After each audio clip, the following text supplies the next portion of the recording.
Well, the latest 2024 Game Awards just ended a few minutes ago, well, about 20 minutes ago at this point. And overall, it's pretty much what I expected. First, like 20% ish was all good. Last 20% ish was good. Middle ground was fine at best. But there were a few good ones, a few great returns. So I'm just going to quickly go over everything that was announced and talk about a few of the awards along the way. Especially the big one, which I'll get to at the end. My thoughts. Starting off with the pre-show, we got a quick little look at a new Ninja Gaiden game, new side-scrolling hack and slashy style game, back to the roots of the olden days. Got Ninja Gaiden Ragebound. I don't think there's any release date, which is going to be a lot of these. I think 2025 to 2026 is the general standard for most of these. Good few in 2025, but next year, 2 years, that's going to be the standard. And I'll quickly mention that the best fighting game was announced here, which was Tekken 8. I kind of didn't want it to because it does a lot of shit I really do not like, but good for them, I guess. Speaking of Tekken 8, maybe this weekend, maybe next Sunday. I'll be up. I got the Platinum Trophy Plus, so I'll be uploading my trophy, my Platinum Trophy thing on that, so good timing. Appropriate. Then we got to see One Move Away, which just seems to be like a 3D version almost of the unpacking games. Not literally, but it seems to have the same stuff going on, but in 3D kind of VR, unfinished Swan. You know those kind of games around that time that came out, like Ether One, that kind of view. Except you're packing.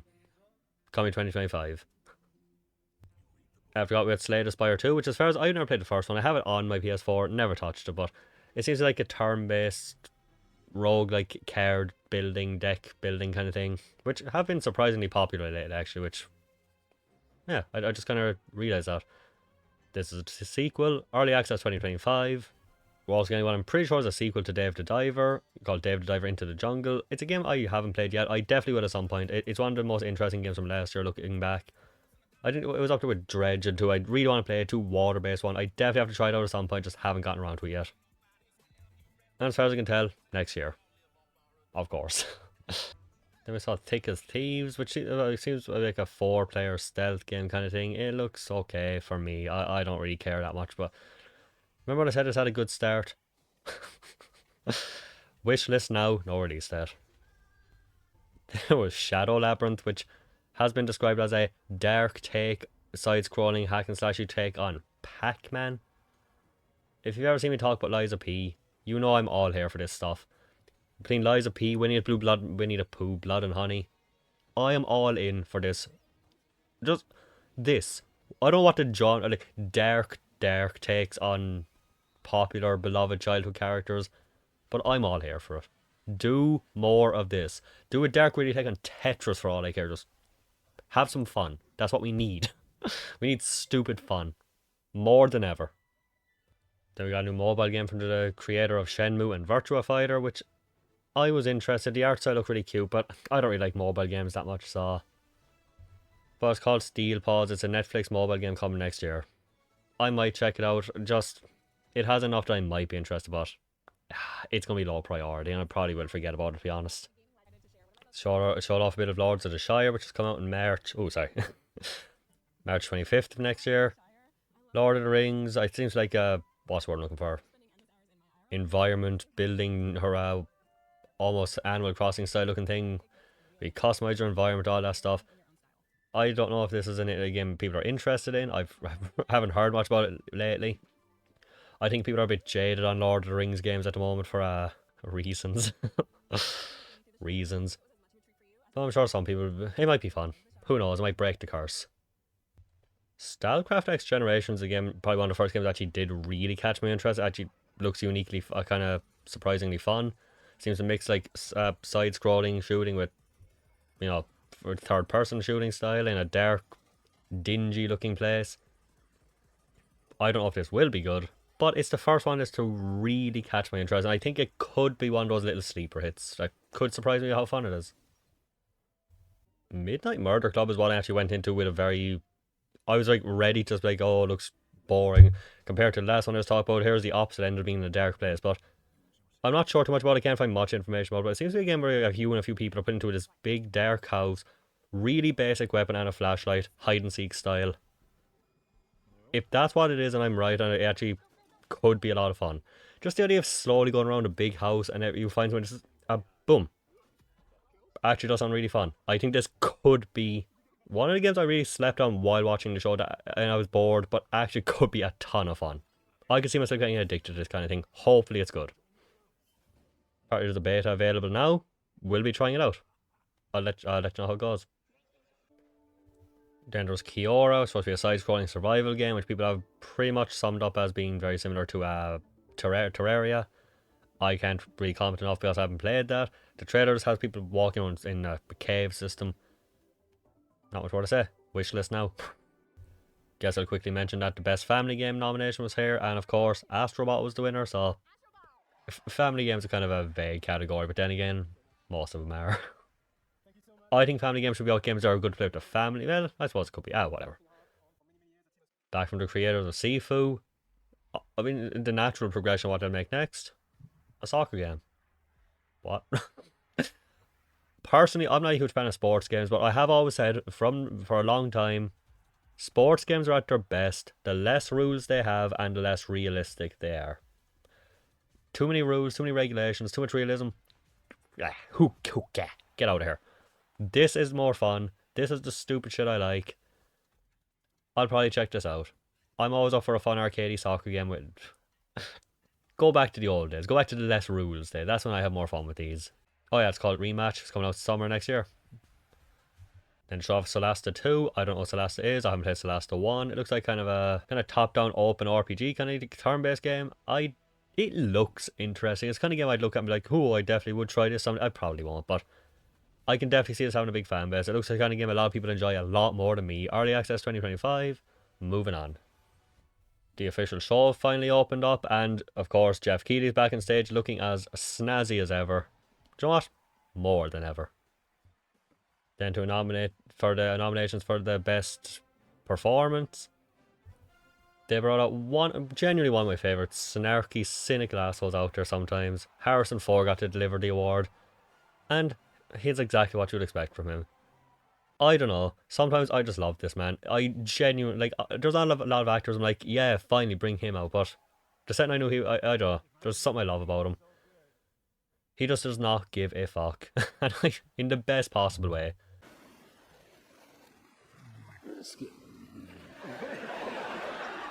And now. And Melinda Jurgensen was the one to win the award from Senua's Sacrifice Hellblade 2. Then easily one of the biggest games shown off of the whole night. Wanted to give me a lot of hope. Consider how early this was. Like everything I talked about before this was pre-show. This is the first game shown off in the actual show, and it gave me hope. So it sucks. But yeah, I never got too into The Witcher 3, but I definitely recognise the huge impact and importance it had. A huge love it had. This game was a phenomenon, like nothing else. Like that a few games could ever do. And I'm sure the fourth one will be massive too. I'm sure some people are probably a bit less trustworthy after the Cyberpunk, how it launched, but that eventually got great as well, from what I heard. From what I hear. And this will no doubt be a massive game when it comes out. Like, this is going to... It doesn't matter when this comes out. This game is going to be a big deal. And of course, Ciri, I think, is the main character. I played enough of the third one to know that, to know who she is, so... No release date, as you can probably expect. And if I didn't mention already, it is The Witcher 4 officially, not like a side thing, just Witcher 4. Then there was a new spin-off to Elden Ring called Elden Ring Night Rain, which is a co-op adventure featuring a lot of bosses from older games as far as I can tell. Coming next year. I'm gonna be honest, I don't know much about these games. I don't keep up, but I know when they're coming out. Because how could you not if you're in any way involved in anything involving gaming? How would you not hear about these? But yeah, more Elden Ring. We quickly mention as well, Final Fantasy VII Rebirth is coming to PC on the 23rd of January. So for anyone who couldn't play that because didn't have a PS5, that's coming soon, very soon. Then the show off game looks very cute with cats, but it turns out to be something with people. No idea what it is. It was very cute until I don't know, until you figure out it's a phone game with, and not just about cats. The graphics were cute. The fluff was beautiful. Gotta give it that. Can I take a second to appreciate the fact that the official Game Awards has a channel with the whole stream up called the Game Awards 2024 official 4K live stream, The Witcher 4 Snoop Dogg 21 Pilots. Beautiful title. They showed a Path of Exile 2, which is already out. It has been. I don't know anything much about it, but I've heard about it a few times. It definitely making a lot of attention. I don't know if it's good or bad, but it's out. I'll also quickly mention Best Action Game was announced, and it went to, well deserved, I think, Black Myth Wukong.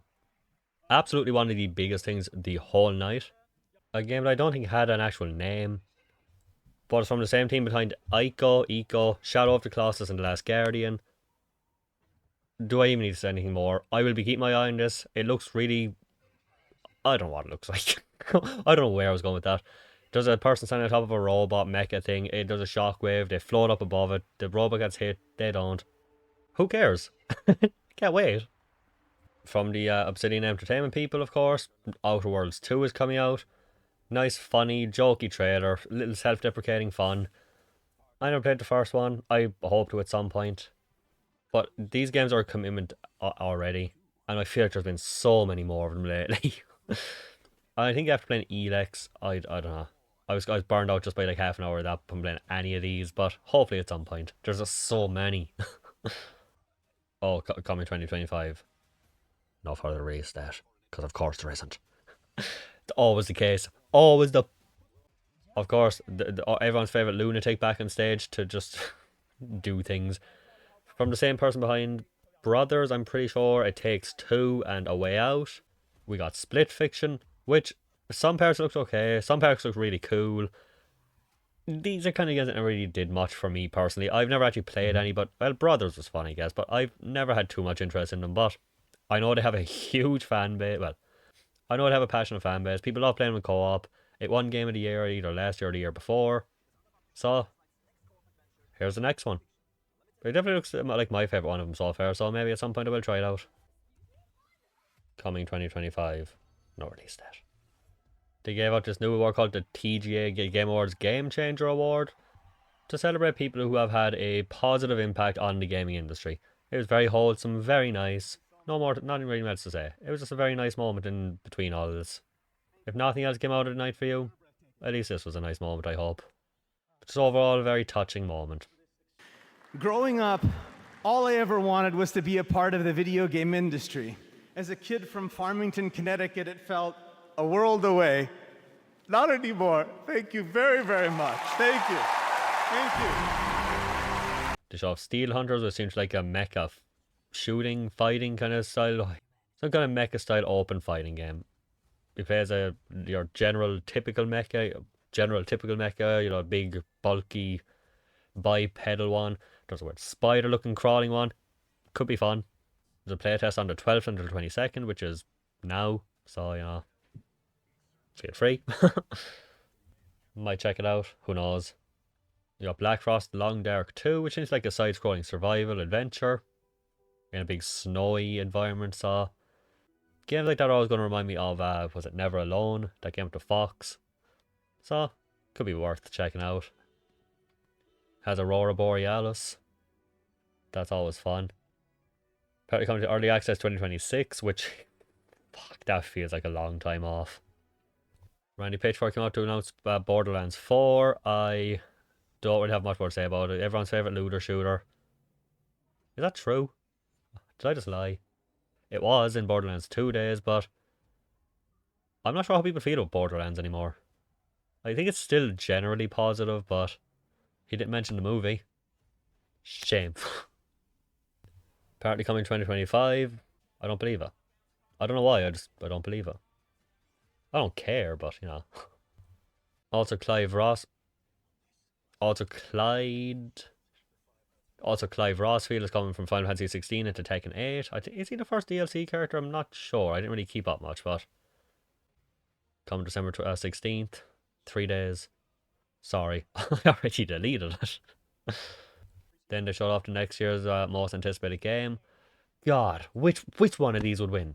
I think, as a massive upset, you won't believe it, it actually went to Grand Theft Auto 6. Oh, who could have seen that coming? I guess I'll quickly mention as well while it's here. Best multiplayer game went to the Helldivers 2. Big deal at the start of the year. I haven't heard much about it lately except for negative, but I guess it's still going. The timing of this is actually really funny to me because I was just thinking about the game like 2 days ago, maybe yesterday even. Splitgate 2. Splitgate was a game we called a few years ago for, I think it was a free to play. Basically, it's your like average kind of first person shooter Halo style game, but the twist is everyone has a portal gun. That was all you needed to hear when I played it first.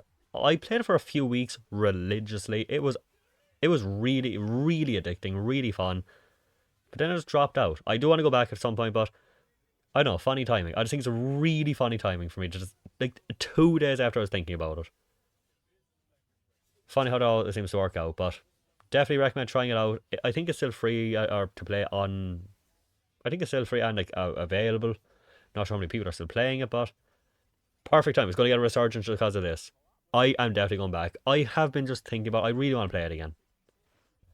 Then there was Mecha Break, another kind of mix between shooting, hack and slash style with Mecha in this like PvPvE world. I really don't. It looks okay, but I'm probably not the target audience for something like this. Wishlist now comes spring 2025, so probably the soonest game out of most of these. Virtua Fighter is back. See, I'll be honest. The gameplay looked weird. It was like that's the best describe it. It's like punch, punch, punch, punch, punch, punch, punch, punch, punch, and then the character go whoa. I guess they were blocking. I'm not sure. Apparently, there's more information on a direct today on the 13th at some point. So, Virtua Fighter's back. Then the game actually did look really fucking cool. From the devs of Yakuza and Like a Dragon, Project Century. It kind of looks like a not low budget, but like lower budget, grittier. I don't know, just more brutal version of the game. Instead of you're not playing with knives here, you're fucking stabbing people right into the chest and blood spraying out. It just looks like I don't know, cheaper, but in a good way. Just lower budget and just that kind of raw kind of way. It looks really fun. In terms of Yakuza, it's the most interest I've been in anything from these people in about 10 years. Given that it's called Project Century at the moment, you can probably expect no release date, not even a window, not even a year. The award for Best Game Direction came out, Astrobot won.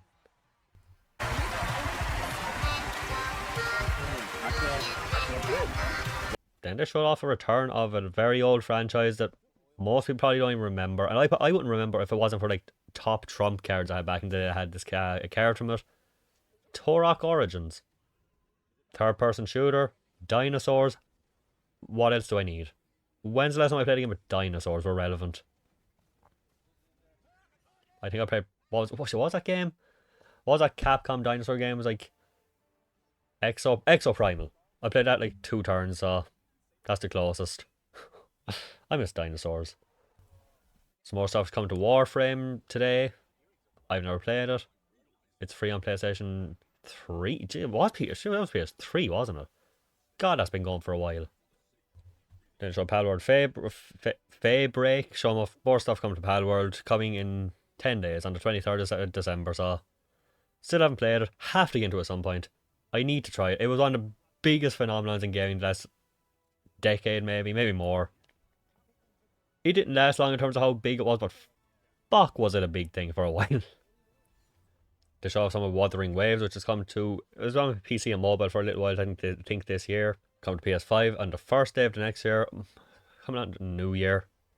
The latest anime free to play gacha game. I've heard it's actually harder than some of the other ones, so. The characters look really fun. I was never that interested, just in the terms of I like trying these games. But this trailer actually has me interested. I like to look at the characters. I'm actually looking forward to it now. Just about 2 weeks away. The winner of the best debut indie game came out too. Probably no shock to a lot of people, especially at some point. Balatro won. Balatro had an indie sweep. One of the biggest shocks, and in a very good way. A beloved franchise from the PS2 days that has been dormant for decades. Decades, I'm sure. Onimusha, I don't know, I've never heard it spoken out loud, but Onimusha Wave the Sword 2026. Look, I'll be honest, apart from the first one, I'm not a huge fan of them in general, in my experience, but the first one's one of my favourite PS2 games. One of them was like beloved childhood classics. The tone, the gameplay, just something about this game that's always just captivated me in ways I cannot explain. Just the enemy design, the gameplay in the old ones, it's by Capcom that has the same Resident Evil style gameplay almost with the tank controls, which shouldn't work as well as it does. The second one, I remember being okay. I had it on PS2 for a while because I got it from somebody and I didn't play much of it, but I do remember like way too much of an emphasis on buying and selling and trading, which confused the hell out of me.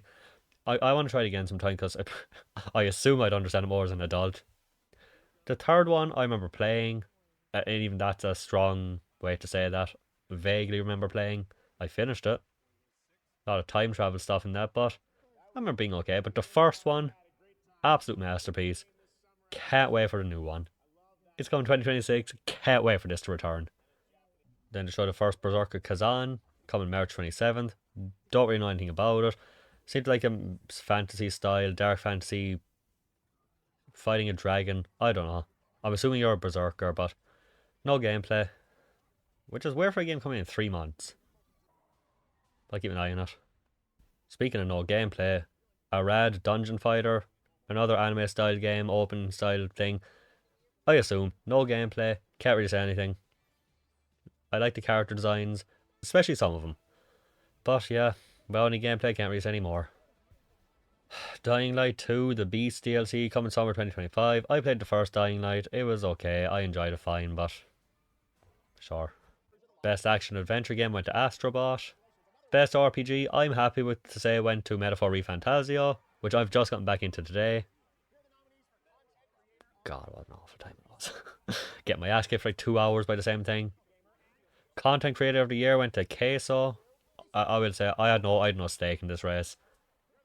The last time I recognised a content creator was when Boogie was in it, and if that doesn't say it was a long time ago, I don't know what does. The Muppets were on to, as a shock, genuine shock, to be the highlight of the show. This is the first time I think these were on, any Muppets were on. And my reaction was anything other than... Wait. There's Kojima. Look. Did you know that Jeff Keighley's friends with him? Yeah, but does Kojima know that? They were genuinely funny. Usually I'm just waiting for this part to be over. Because, I don't know, Muppets don't do anything for me in general. They usually don't do much. I especially like the shot of Kojima just like, what's going on? But yeah, they were actually fun. The Hunt 1886 came out to show their new, 1896 came to show their new live event with Post Malone. Out now. They're doing some kind of Netflix Squid game on the 17th of this month. Snoop Dogg came out to give the award for the best ongoing game, which went to Helldivers 2, which I think surprised a lot of people because basically what I usually hear about that is, oh, it started out great. Updates made it kind of worse. Sometimes better, mostly worse. So I think even the guy who got the award was surprised.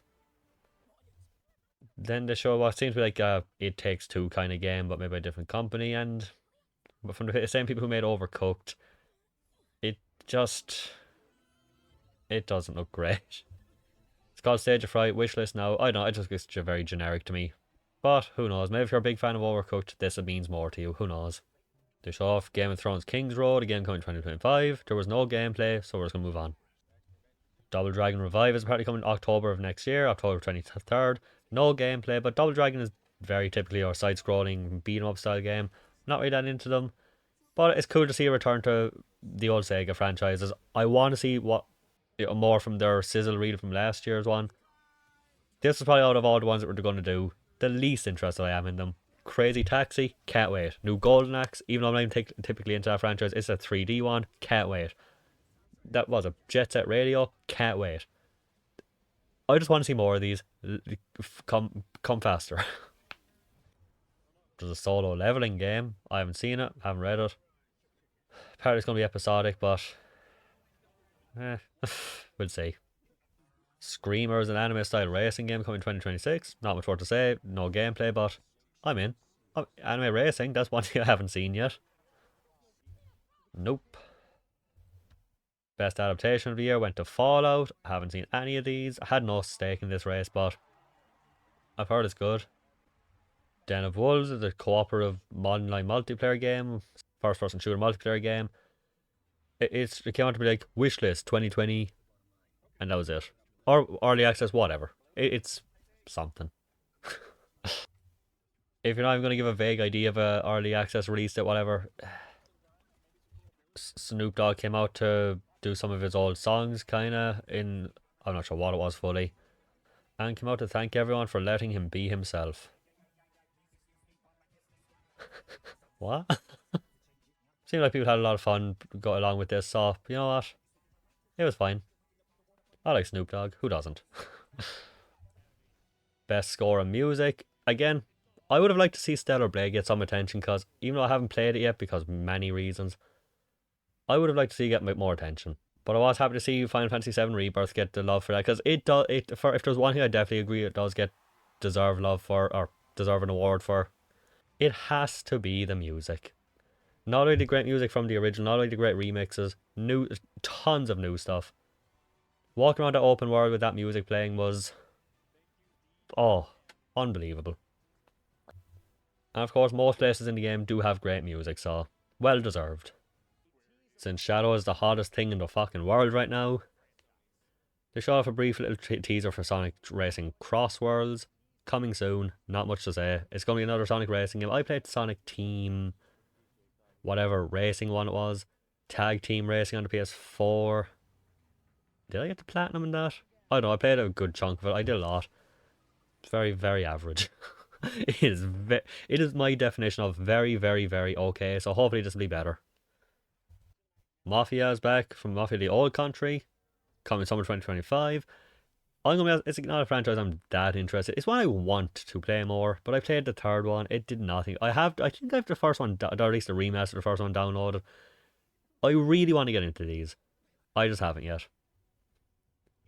Balatro won Best Indie Game, like I said, Balatro Sweep, because it also at the same time won Best Mobile Game. Best Audio Design went to Senua's Senua's Saga, Hellblade 2. And a big one, which should have got more attention. Like, I think if they're going to have this, it should be, like, up there with the Game Awards. It should be, like, one of the last ones announced with it. The Player's Voice. Because if you're going to act like this is a big deal, the awards are big, these should be fucking huge. This should not be one you throw in there with the best audio design. Obviously, audio design's fucking important, I get that, but I feel like the game of the year from the people is kind of deserves its own segment. Completely. But I am glad to say the choices were Black Myth Wukong, Genshin Impact, a game from 2018. Look, I love Genshin. I played a ton of it. Games from this year. It might be, I don't know what's worse, a game from 2018 or Elden Ring DLC. Like, at least the DLC fucking came out this year. I get it. It adds a lot of new stuff. But I feel like you cannot justify Genshin being in here if you're going to complain about Elden Ring DLC being in here. No place. That's all I'll say. Wuthering Waves, which I haven't played, so I can't really comment. Zenless Zone Zero, I had fun with, but I didn't play much of it. I wanted to enjoy it more, but hopefully at some point. But I'm glad to say, again, I am absolutely fucking loving Black Myth Wukong won the Player's Voice. Then show off another trailer for Infinity Nikki, which I know it's out already, but I just want an excuse to mention. I'm loving this game. It's so cozy. It's so nice. It's addicting. The variety is great. It looks amazing. The music is it is what it says. The coziest open world game ever. One of my favorite games of the year. Then Aaron Paul came up on stage. You know, Jesse Pinkman. I don't know what it is. Something about the way he does it. He can make the most unnatural, forced interaction I've ever seen almost seem natural. Maybe it's because part of him just doesn't look like he knows where he is. It's like he's not fully sure what's going on. It almost feels like you could almost pretend it wasn't scripted. And only he can pull that off, I feel like. But yeah, I think it's a Telltale game. At least it says, like, from the people behind The Wolf Among Us and the Borderlands Telltale one. I don't really know what to say about this. But it has Aaron Paul and Laura Bailey in it, so They're big voice actors. Called Dispatch. Some choice-driven game. So coming 2025. Then of course, best narrative. What got best narrative? Even though I haven't played a ton of it yet, but apparently I'm 22 hours into it, which was a shock. Metaphor Refantasio got it. I haven't finished it yet. I think I'm at like this somewhere between the first and second dungeon. But in my experience with it so far, I am enjoying the story a lot. And out of story narrative games, I would have given it to that too. Glad it got recognised.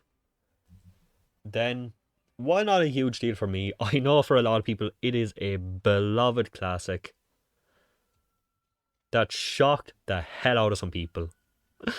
Okami 2. Yeah, that game from the PS2.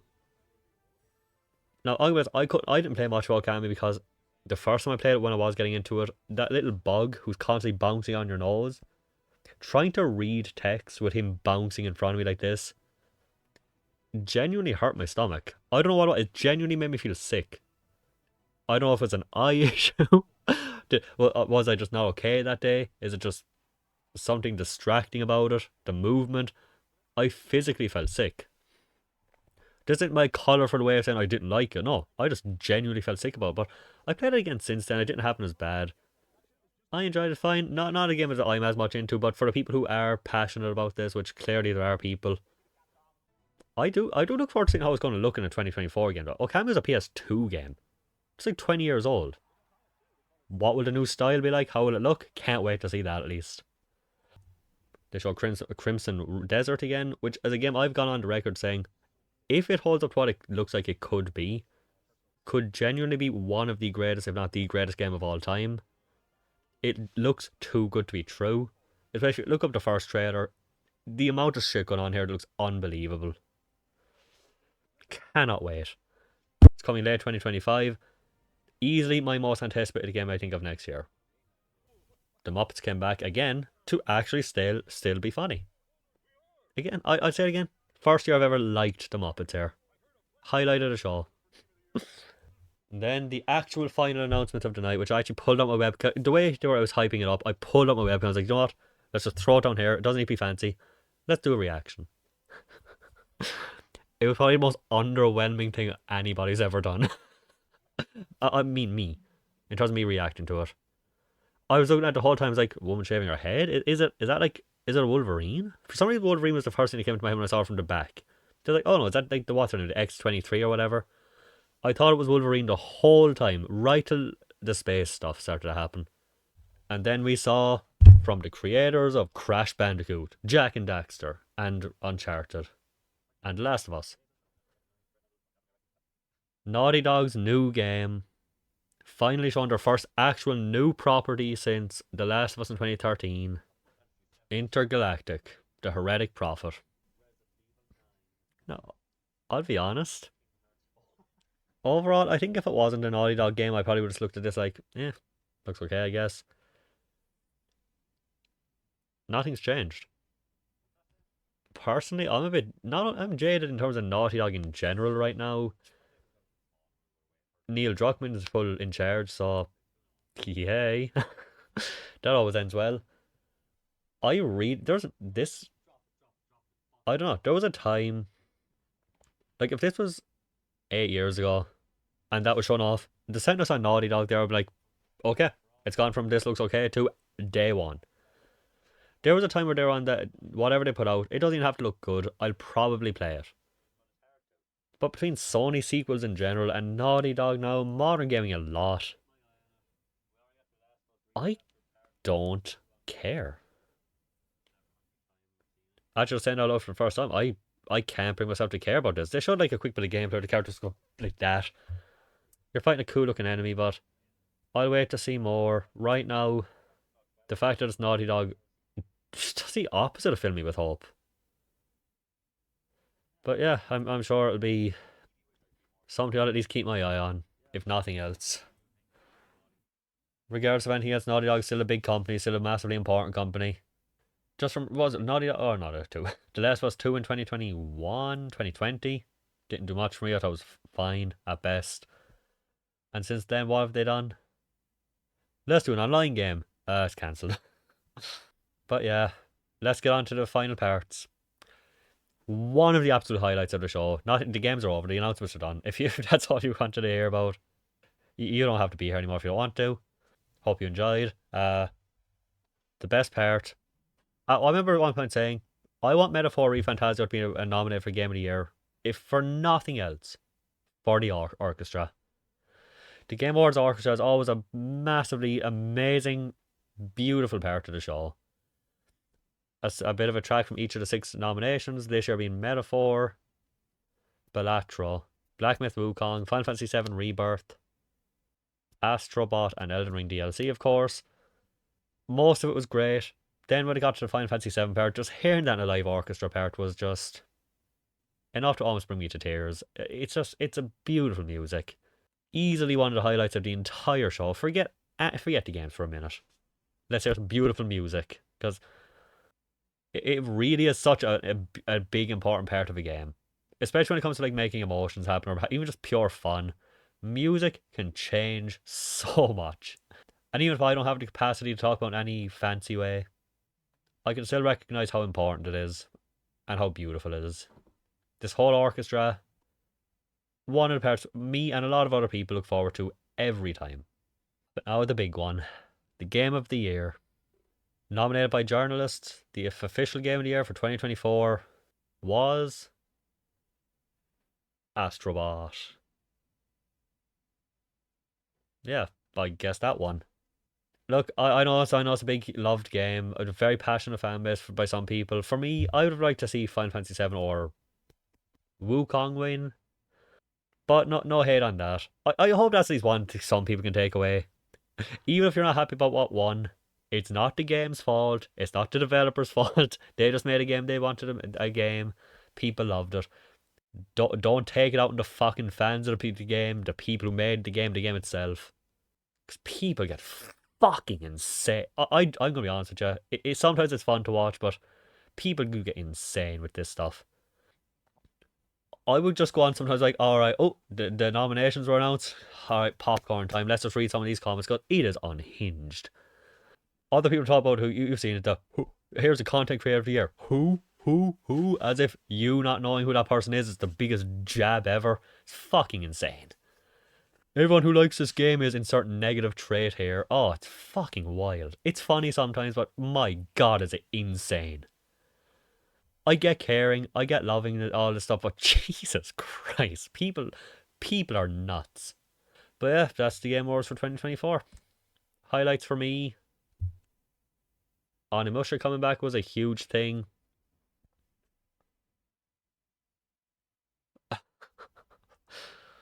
Oh, it's hard. Crimson Desert. That's unfair to even put here. That's been shown off a few times, so still looks amazing.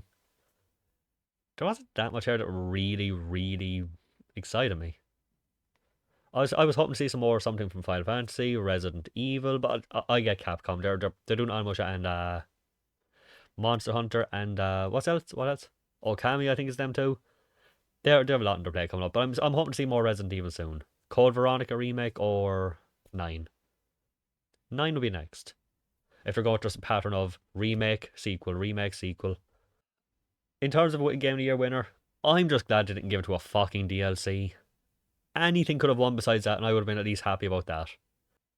But in regards to how it turns out, I always look forward to this day. It's always a sad time when it's over. I miss it the second it's over. I'm pretty much right about how it turned out. The first 10 or 15 to 20%, good. The last 15 to 20%, good. In between is very hit or miss, and that's being generous. It was 4 hours long. It's fun watching people react to it, because it's like this slowly, their sanity just dwindles over time, and I don't know, mine does too, and it just gets where everything just starts to be funny, and it's a great time. I'd have it on my TV watching it myself and watching somebody else watch it, so sometimes I can just turn them down, but it was a ton of fun in its own way. But yeah, of course, let me know. That's it for this year. Next year, December 11th. See you then. The countdown begins. What are your predictions for next year? Oh yeah, let me tell you all your predictions. We all know what's winning next year. I think the odds of anything else winning that isn't Grand Theft Auto 5, 6, tiny. There's a 6% chance anything else will have a chance. Yeah, out of all the games, what would you... Oh, my rating. What will I rate this out of 10? In my experience with these, the happier other people are with the announcements, the less I enjoy it. When everyone else is like, "Oh, worst what?" Like, the amount of times they're like, "Oh, worst day to play." Yeah, that was awful. I'm just like, "You mean it was great?" I hate to say it, but I'll give it like a high 3 out of 10, like 3.54 out of 10 area. I can think of over like 4 hours. I can think of like 3 moments that were I was anything more than oh cool. Summer's Game Fest comes in around June usually. Looking forward to that. Yeah, let me know what would you rate it? What were your highlights? What did you think overall? How do you feel Astrobot winning? I'm sure I'm probably going to spend a little while reading the comments because I think it's going to be fun. Hopefully, people can not be insane about it to at least some extent. You can bitch, you can moan, but God, be good. But yeah, that's all for now. This was long. But yeah, thank you very much for watching. Especially if you got to the end, it was a big one. So thanks for watching. See you for whatever's next. In the next like 2 weeks for the rest of the year, 2 or 3 weeks, I'm hoping to put out like my top 10 games that I'm looking forward to for next year. Of course, the best games of 2024, which I think I have a solid list at this point. I'll also been like my top 10 games of the year that did not come out this year. So games from the past that I played for the first time this year, which is I think is a fun way to celebrate the retro. But yeah, thanks again for watching. See you for the next one. Have fun in 2025. The list looks interesting-ish.